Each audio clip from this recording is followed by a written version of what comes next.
दोस्तों नमस्कार। आज हम बात करने वाले हैं दीपावली के त्योहार की। दोस्तों प्रत्येक वर्ष कार्तिक की अमावस्या को मनाए जाने वाला भारतवर्ष का यह सबसे बड़ा त्योहार है। बड़े ही हर्ष उल्लास से मनाए जाने वाले इस त्योहार से जुड़ी कुछ ऐसी बातें आपके सामने रखने वाले हैं जिसे सुनकर आप विश्वास नहीं करेंगे। दोस्तों रावण वध के बाद श्री राम जी के आगमन के 2 वर्ष बाद ही अयोध्यावासी दिवाली के त्योहार को मनाना बंद कर चुके थे। लोग पटाखे से अनावश्यक रूप से ध्वनि प्रदूषण और वायु प्रदूषण फैलाते हैं एवं शास्त्र विरुद्ध साधना करते हैं। अब इस त्योहार ने मात्र एक आडंबर का रूप ग्रहण कर लिया है।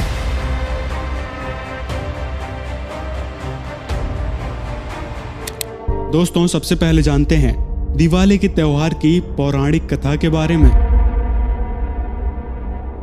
हिंदू मान्यताओं के अनुसार त्रेता युग में भगवान विष्णु के अवतार श्री राम जी और माता सीता को 14 वर्ष का वनवास हुआ था। वनवास के दौरान ही रावण ने सीता जी का हरण किया। उसके बाद श्री राम जी सीता जी को रावण से युद्ध कर वापस लेकर आए। यही समय 14 वर्ष के वनवास के पूरे होने का भी था।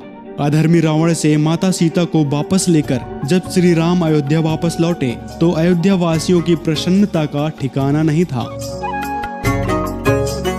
अपने प्रिय राजा रानी के आगमन की शुभ सूचना पाकर अयोध्या वासियों ने दीपक जलाकर उस अमावस्या की अंधकारमयी रात्रि को भी जगमग और उज्जवल किया और श्री राम और माता सीता के आगमन की खुशी मनाई। किंतु दिवाली का यह त्योहार अयोध्या वासियों द्वारा सिर्फ 2 वर्ष ही मनाया जा सका।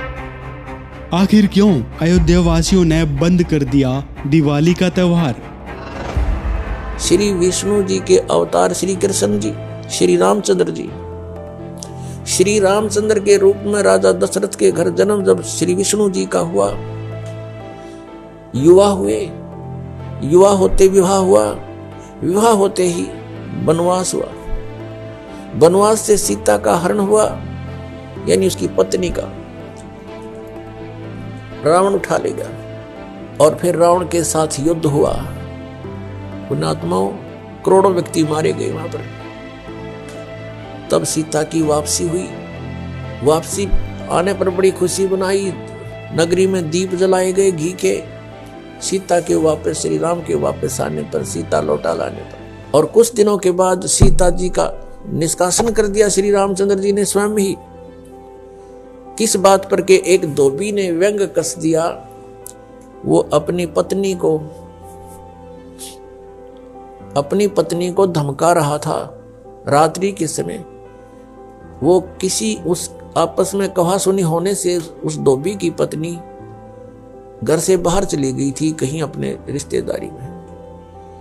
फिर वो वापस लेकर आया तो उसको धमका रहा था कि मैं तुझे घर नहीं रखूंगा, तू 3 दिन कहाँ रही। मैं दशरथ के पुत्र जैसा नहीं हूं जो वहां पर 12 वर्ष तक रावण के पास रही, उसको फिर घर ले आया। उधर से श्री रामचंद्र जी राजा थे अयोध्या के। पहले राजा लोग अपनी प्रजा के दुख सुखों को स्वयं ही जाना करते थे, रात्रि के अंदर वेश बदल कर घूमा करते थे। ये बात जब देखा कि किस घर में क्या आवाज आ रही है, वहां खड़ा होकर सुना, तब उसने सुनने को मिला कि मैं उस राजा दशरथ के पुत्र रामचंद्र जैसा नहीं हूं जो रावण के पास उसकी पत्नी रही और उसको घर में रखे हुए है, तो सुबह निकल जाना यहाँ से। इस बात को सुनकर ही श्री रामचंद्र जी ने सीता जी को निष्कासित कर दिया, निकाल दिया घर से कि नगरी के लोग मेरे ऊपर व्यंग कस रहे हैं और मैं ये बात नहीं सुन सकता। पुण्यात्माओं जब सीता जी को रामचंद्र जी लाने लगे रावण का वध करके लंका का राज्य विभीषण को देकर, तब श्री रामचंद्र जी ने कहा था कि मैं तेरी परीक्षा लूंगा और यदि परीक्षा में सफल होगी तो मैं ले चलूंगा, नहीं तो नहीं ले चलूंगा। मैं तुझे अग्नि में जलाऊंगा, यदि तू अग्नि में जल गई तो समझूं तेरी कि तू कलंकित थी, तू रावण को समर्पित हो चुकी थी, और यदि अग्नि में तू नहीं जली तो मैं निष्कलंक जानूंगा, तब तुझे ले चलूंगा। ऐसा ही किया गया। सीता को अग्नि में बैठा दिया और हजारों की संख्या में दर्शक थे। सीता जी नहीं जली और सब ने कहा कि भगवान निष्कलंक है, माई निष्कलंक है और इतनी कठोर परीक्षा लेकर के वापस अपने घर लाया था, और फिर एक व्यक्ति के कहने से श्री रामचंद्र जी ने उसको निकाल दिया अपनी पत्नी को। तो कहाँ गई वो उसका अपना जजमेंट? तो ऐसे ये राजा के योग्य भी नहीं थे ये लोग, और हम इनको भगवान मान रहे थे। एक गर्भवती औरत को अपनी को घर से बाहर निकाल देता है, कहीं मरो कहीं जाओ, कोई बात थी? फिर परीक्षा लेने की क्या जरूरत थी? और क्यों इतनी दुनिया मरवाई, फिर छोड़ देता रहे, रावण के पास ही रहती हो। पुणात्मा, यहाँ का राजा काल भगवान है, और ये नहीं चाहता कि यहाँ के प्राणियों को परमात्मा का पता लग जाए, जिस कारण से इसने इनको भगवान सिद्ध करवा रखा था अपने नकली दूतों के माध्यम से। अयोध्यावासी इस घटना से इतने दुखी हो गए कि उसके पश्चात अयोध्यावासियों ने कभी भी दिवाली का त्योहार नहीं मनाया, किंतु लोकवेद को सत्य मानकर अंध श्रद्धालुओं ने मनमाने रूप से पुनः इस त्योहार को मनाना शुरू कर दिया, जिसका अब न तो कोई महत्व है और न ही कोई अर्थ है। सीता माता और मर्यादा पुरुषोत्तम श्री राम अलग अलग हो चुके थे। तब अयोध्यावासियों के लिए दिवाली का कोई अर्थ नहीं रह गया था। प्रत्येक वर्ष लोकवेद के अनुसार मनमाने ढंग से ही सुख समृद्धि के लिए दिवाली मनाई जाती है।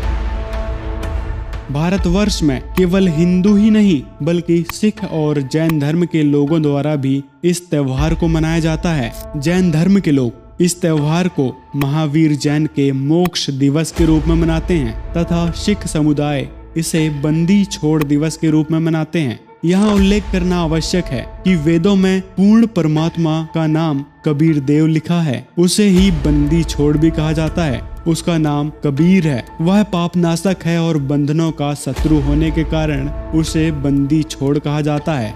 यदि सदगुरु से नाम दीक्षा लेकर द्वीप प्रज्वलित करके हर दिन यह त्योहार मनाएं तो सर्व पापों से छुटकारा मिल सकता है। श्रीमद् भागवत गीता अध्याय 7 के श्लोक 12 से 15 में प्रमाण है, जो व्यक्ति 3 गुणों की साधना करता है वो मूर्ख बुद्धि मनुष्यों में नीच राक्षस स्वभाव को धारण किए हुए होते हैं। श्रीमद् भागवत गीता अध्याय 16 के श्लोक 23 में लिखा है, शास्त्र विरुद्ध साधना करने से न तो लाभ मिलेगा न ही गति होगी। दोस्तों, आप जानते हैं दिवाली मनाने से क्या लाभ होता है। दीपावली शास्त्र विरुद्ध व लोक वेद पर आधारित मनमाना आचरण है। इस कारण इससे श्रद्धालुओं को कोई लाभ नहीं मिलता है। लक्ष्मी जी और गणेश जी की पूजा से कोई लाभ नहीं है, क्योंकि यह शास्त्रों में वर्णित साधनाएं नहीं हैं। व्यक्ति अपने कर्मानुसार ही फल पाता है। निर्धन व्यक्ति कितना भी ध्यान से पूजा करे, यदि उसके भाग्य में धन नहीं है तो उसे पूर्ण परमेश्वर कबीर जी के अतिरिक्त विश्व में अन्य कोई देवी देवताओं से धन नहीं दे सकते। भाग्य से अधिक आकांक्षा रखने वाले को पूर्ण परमेश्वर की भक्ति करनी चाहिए। दोस्तों, इन सारी बातों से अब एक निष्कर्ष निकलेगा। पहले हम जानेंगे हमें किसकी भक्ति करनी चाहिए।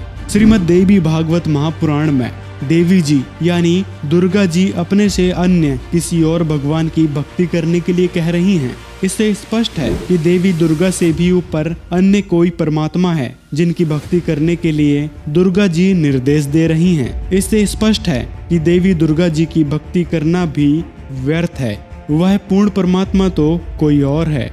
पूर्ण परमात्मा की जानकारी तत्वदर्शी संत ही बता सकते हैं, जो स्वयं पूर्ण परमात्मा होता है। गीता अध्याय 4 के श्लोक 34 में गीता ज्ञानदाता ने तत्वदर्शी संत की खोज करने के लिए कहा है। पूर्ण संत चारों वेदों 6 शास्त्र 18 पुराणों और सभी ग्रंथों का पूर्ण ज्ञाता होता है। वह उसका सार जानता है। वर्तमान में इस पूरी धरा पर एकमात्र तत्वदर्शी जगत गुरु संत रामपाल जी महाराज हैं, जो सभी धर्मों के ग्रंथों से प्रमाणित रहस्यमय ज्ञान बताते हैं। दोस्तों, इस दिवाली पर पूर्ण परमात्मा को कैसे प्राप्त करें? कबीर परमात्मा ही सर्वोच्च सर्व सुखदायक परमात्मा है। वे बंदी छोड़ हैं, वह पापों के नाशक हैं। पूर्ण परमात्मा को पाने के लिए ऐसे महान सदगुरु तत्वदर्शी संत रामपाल जी महाराज की शरण में आकर उनसे पूर्ण परमात्मा प्राप्ति के बारे में, यथार्थ भक्ति विधि के बारे में सत्य ज्ञान अर्जित करें। इस संसार में एक पल का भरोसा नहीं है। कबीर मनुष्य जन्म दुर्लभ है, मिले न बारंबार। जैसे तरवर से पत्ता टूट गिरे, बहुर न लगता डार। अतः आप सभी से निवेदन है, शीघ्र अति शीघ्र संत रामपाल जी महाराज जी से नाम दीक्षा लें व सत भक्ति की शुरुआत करें।